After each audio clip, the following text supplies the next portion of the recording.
You're listening to Simple Health Radio, the podcast about recognizing medical emergencies and promoting wellness. Your host is Dr. Emron, an experienced ER physician who has treated thousands of people just like you. Information on the show is not a substitute for professional medical advice. Always talk to your doctor or go to the nearest emergency room with any questions you may have. Thank you for joining me today on Simple Health Radio. I'm your host, Dr. Emron. On today's episode, we will discuss the case of a young man I saw about 2 weeks ago. He was 15 years old, a healthy young teenager.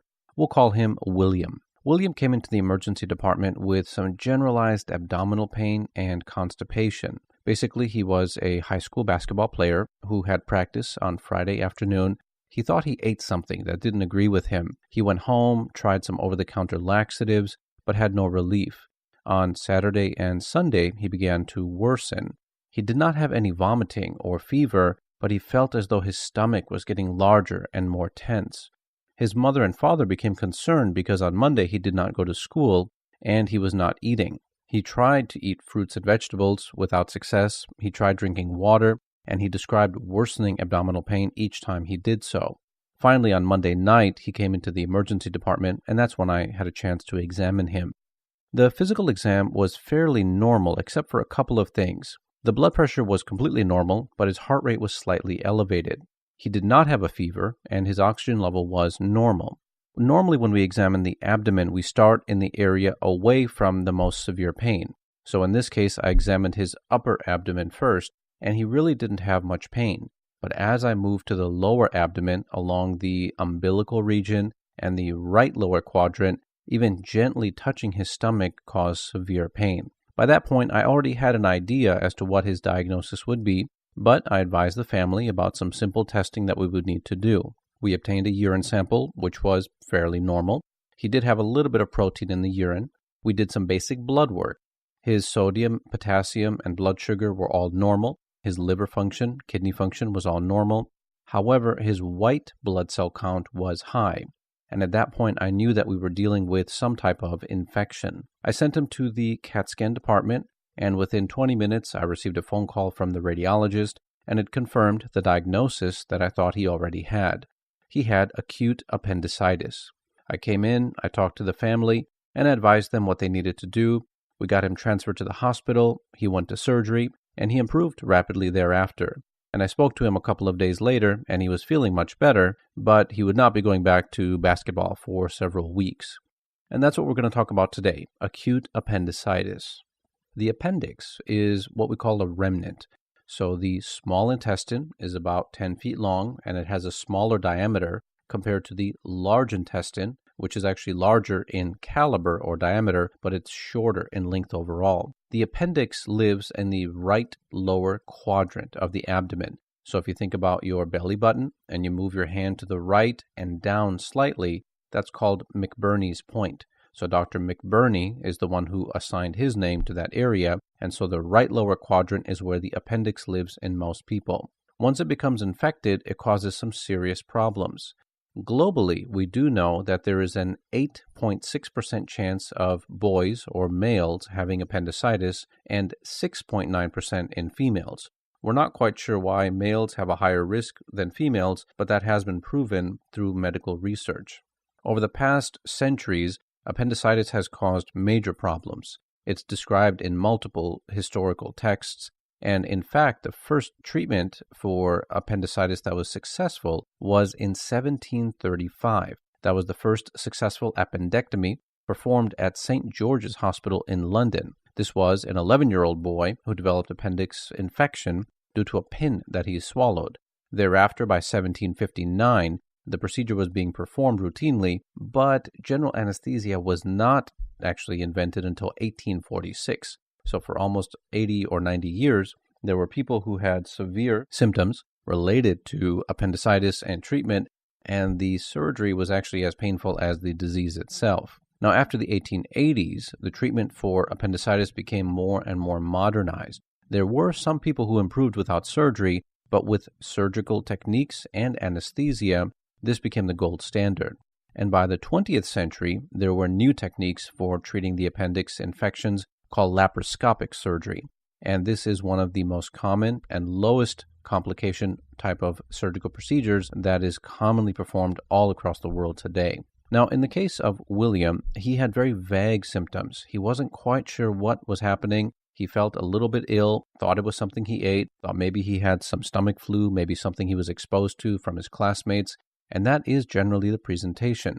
The appendix is very, very sneaky. Most people will have some mild discomfort, usually around the belly button, before it moves to the right lower quadrant. Some people may have nausea or vomiting or fever, and most people do wait a couple of days before they come in unless they rapidly worsen. Now, in the case of William, he was very fortunate because he came in at a time that we could quickly identify, do all the testing, and get him into surgery as soon as possible. Other people who live in faraway areas, or maybe they're camping, or maybe they're in some remote areas like on submarines or working offshore, for them it's a little bit more critical to get care as soon as possible, otherwise bad outcomes can occur. Now, there are several questions that people always ask. Well, what's the purpose of the appendix?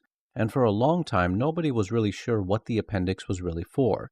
Some people theorized it was evolutionary, meaning thousands of years ago it provided some benefit to our ancestors, but modern times it actually causes more issues. Other people began to theorize that the appendix may be a reservoir for healthy bacteria, meaning when people are sick and they get a horrible case of the stomach flu or some type of diarrhea, the body loses healthy bacteria that live in the gut, which help us with our digestion. The only way to replenish that is through the appendix. And there are many doctors and research papers that have been written saying the appendix actually has a beneficial role because it stores a small amount of healthy bacteria which can be released after an illness to repopulate the entire gut. So these are theories that are gaining more and more favor, and hopefully in the future we'll find out exactly what the appendix does. Now, the dilemma is once the appendix is infection, the only definitive treatment is surgery. There are some studies that indicate you can possibly treat with antibiotics and avoid surgery, but currently the standard of care is simply to take those individuals to the operating room, undergo a laparoscopic surgery, which is the incisions through the belly button, and then either left or right below it, insert your cameras, insert some special surgical tools, cut out the appendix, and be done with it. That way, in the future, if there is a situation where the right lower quadrant has pain, you can rule out the appendix because it's no longer there. If you leave it in, then that patient may, in the future, develop an appendix infection and have to go to surgery all over again. Now, are there any ways to prevent an appendix infection? And the answer is no. Because we don't know what triggers it in the first place, it's almost impossible to identify what foods or treatments or other causes may be triggering it in this situation. And oftentimes the appendix will become infected in perfectly healthy people. These are people who go to school, who go to work, who have families, who work out, who eat healthy. It's non-discriminatory, meaning it doesn't matter where you live or what kind of work you do or what your parents are or what your genetic history is. Unfortunately, the appendix can become infected without any fault of your own. Now, there are risks to having any type of surgery, and people will be consulted and consented by the surgeon along with the surgical team. There's always a risk that anesthesia can cause side effects. There's the risk that after the appendix is removed, there can be an abscess formation, kind of like a boil that fills up with pus inside the abdomen, and those people may need strong antibiotics or a follow-up surgery. Some people may have persistent pain at the surgical sites, or they may develop a hernia. A hernia is a weakening of the abdominal muscles after surgery or any other manipulation, and those people may down the road require additional treatment. But for the most part, people do very well after appendix surgery, and they're able to resume their normal activities within a few weeks. They will typically have a follow-up with the surgeon in about 6 to 8 weeks, and after that time they are cleared, unless there's any other extenuating factors. Now again, as I mentioned, basic blood work and urine testing is always the first step, but the CAT scan, the CT scan of the abdomen and pelvis, is the only real way to confirm whether the appendix is infected or not. Some facilities now use ultrasound, which is a rapid, easy, bedside approach to doing it as well, so that may be an alternative in certain children or other facilities if it's available. But a general surgeon is always consulted. The person has to be in the hospital before surgery and then immediately after surgery, and then hopefully they'll improve and go on from there. So if you or your family or your friends ever have right lower quadrant abdominal pain, or if you have any kind of pain that doesn't make sense, it's worsening, you have nausea, vomiting, fever, constipation, anything you're concerned about, talk to your doctor or go to the emergency room, get some simple testing done. Hopefully they can identify the cause, And if it is the appendix, they can remove it very quickly. I hope you learned some important information today. Follow us on Facebook. We have a very active page with a lot of information on there. Share your stories or experiences about the appendix, and we'll be sure to discuss it on a future episode. We hope you enjoyed this week's episode. Visit simplehealthradio.com to read the blog, follow links mentioned on this episode, and easily share content with your family and friends. Subscribe to the show on iTunes, Spotify, YouTube, Spreaker, iHeartRadio, and the 3 and Out Radio Network. Be sure to connect with Dr. Emron on Twitter, Facebook, Instagram, Pinterest, and Tumblr to send us your questions and ideas.